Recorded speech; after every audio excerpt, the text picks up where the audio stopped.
Fala galerinha, de boa? Então a aula vai ser sobre os répteis, tá? A gente já viu a aula sobre os peixes, né? Sobre os anfíbios e agora sobre os répteis.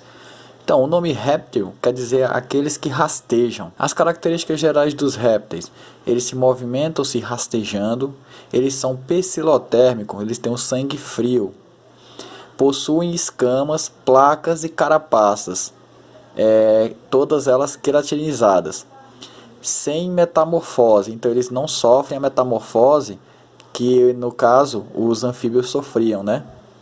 A respiração é exclusivamente pulmonar, então eles respiram bem através dos pulmões, pois a pele deles são muito grossa, para eles se protegerem mais do sol, tá? Então eles também não necessitam mais de água para sua reprodução, eles se reproduzem na terra. Eles são ovíparos ou ovivíparos, eles põem ovos, ou então eles deixam os ovos armazenados no seu interior, e aí esses ovos nascem dentro deles e eles já dão cria aos filhotinhos já formados. A circulação do seu corpo é fechada, dupla e completa. Sistema digestório completo com cloaca.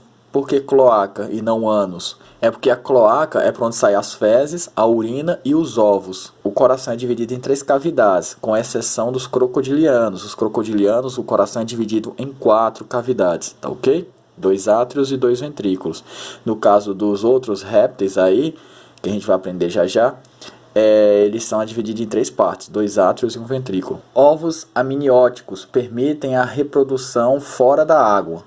Primeiros vertebrados a adaptar-se fora da água. Eles são carnívoros, são disformes com relação às suas patas anteriores e posteriores, pois possuem 5 dedos nas anteriores e apenas 4 dedos nas posteriores. Mandíbulas e maxilas poderosas, com inúmeros dentes cônicos. Esqueleto completamente ossificado, crânio com um condilo occipital. Aqui, gente, vocês podem ver a diferença de um réptil para o outro. Aqui a gente tem os que tem as carapaças, tá? Que a gente chama eles de quelônios. Aqui a gente tem os que tem as placas, que a gente vai chamar de crocodilianos. E aqui os escamados, que vão ter escamas. Sistema muscular e esquelético. Os músculos dos répteis são bem desenvolvidos, possibilitando a agilidade à maioria das espécies. Possui endoesqueleto, um esqueleto do lado de dentro. O sistema digestório. Em sua maioria, os répteis são animais carnívoros. Algumas espécies são herbívoras e outras são onívoras. Onívoras quer dizer que come vegetais, tá, e carne. Eles possuem sistema digestório completo. O intestino grosso termina na cloaca, tá? Então, como eu já expliquei para vocês, esses animais eles vão ter uma cloaca e não um ânus. Aqui a urina deles, tá? A urina deles é ácido úrico. Aqui o pulmão deles bem desenvolvido, então eles respiram totalmente através do pulmão. Aqui os ovos. E aqui em cima a pele, né? Para vocês verem, a pele dele é muito grossa, então é impermeável essa pele. Então eles não conseguem respirar através da pele igual aos anfíbios. Por isso que o pulmão deles ficaram bem desenvolvido e eles respiram somente através do pulmão. Desde quando é filhote até adulto, tá? Totalmente através do pulmão. Agora a classificação. Como eu já expliquei para vocês, existem 3 classificações no grupo dos répteis. Então a gente tem aí os escamados, a gente tem aí os quelônios e os crocodilianos. A gente vai conhecer aqui cada uma dessas classes. Então primeiro a gente vai aqui para os escamados. Os escamados, gente, é dividido em 2 partes, tá? Os escamados eles vão ter os lacertílios e os ofídeos. Qual a diferença dos lacertílios para os ofídeos? Os lacertílios eles possuem membros, tá? Então eles possuem membros posteriores e anteriores, patas. Já os ofídeos eles não têm, eles são rastejantes, eles não possuem membros.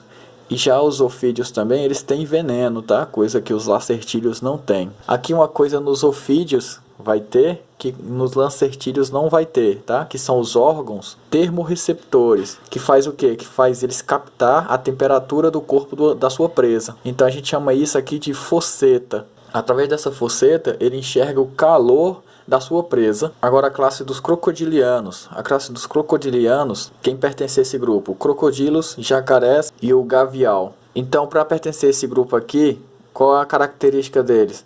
A pele dele, gente, é formada por placas, tá? Por a pele deles ser formada por placa, nessa classificação aqui. Aí eles caíram nessa classificação aqui por a pele possuir placas, tá ok? Então, quem pertence a esse grupo são os crocodilos, os jacarés e o gavial. A diferença de um para o outro é o formato dos dentes, tá? O crocodilo, quando fecha a boca, os dentes ficam para fora. O jacaré, os dentes ficam para dentro. O gavial, os dentes ficam para fora, alguns. Ele tem esse focinho mais fino que os outros, tá? Então o tamanho também, o crocodilo é o maior, o jacaré é menor, né? O gavial ali é meio termo, ele não é nem tão grande quanto o crocodilo, também não é tão pequeno igual um jacaré. E também o formato da cabeça deles, também que vai definir um do outro, tá? Aqui a reprodução dos crocodilianos. A reprodução dos crocodilianos, eles são ovíparos. Alguns eles têm cuidado parental, então eles cuidam dos seus filhotes. Temperatura que determina o sexo. Se ficar muito quente, vai nascer machos. E se ficar muito frio, nascem mais fêmeas, tá ok? Então a temperatura é que vai definir o sexo desses animais. E agora os quelônios. Os quelônios, existem tartarugas, jabutis e cágados, né? Então qual a diferença? Os jabutis são os que vivem somente em ambiente terrestre. Os cágados são de água doce e as tartarugas, elas vivem em ambientes marinhos, tá? Então essa é a diferença de um para o outro. Então é isso, gente. Eu vou deixar aqui um exercício para vocês falando sobre os répteis e até a próxima aula.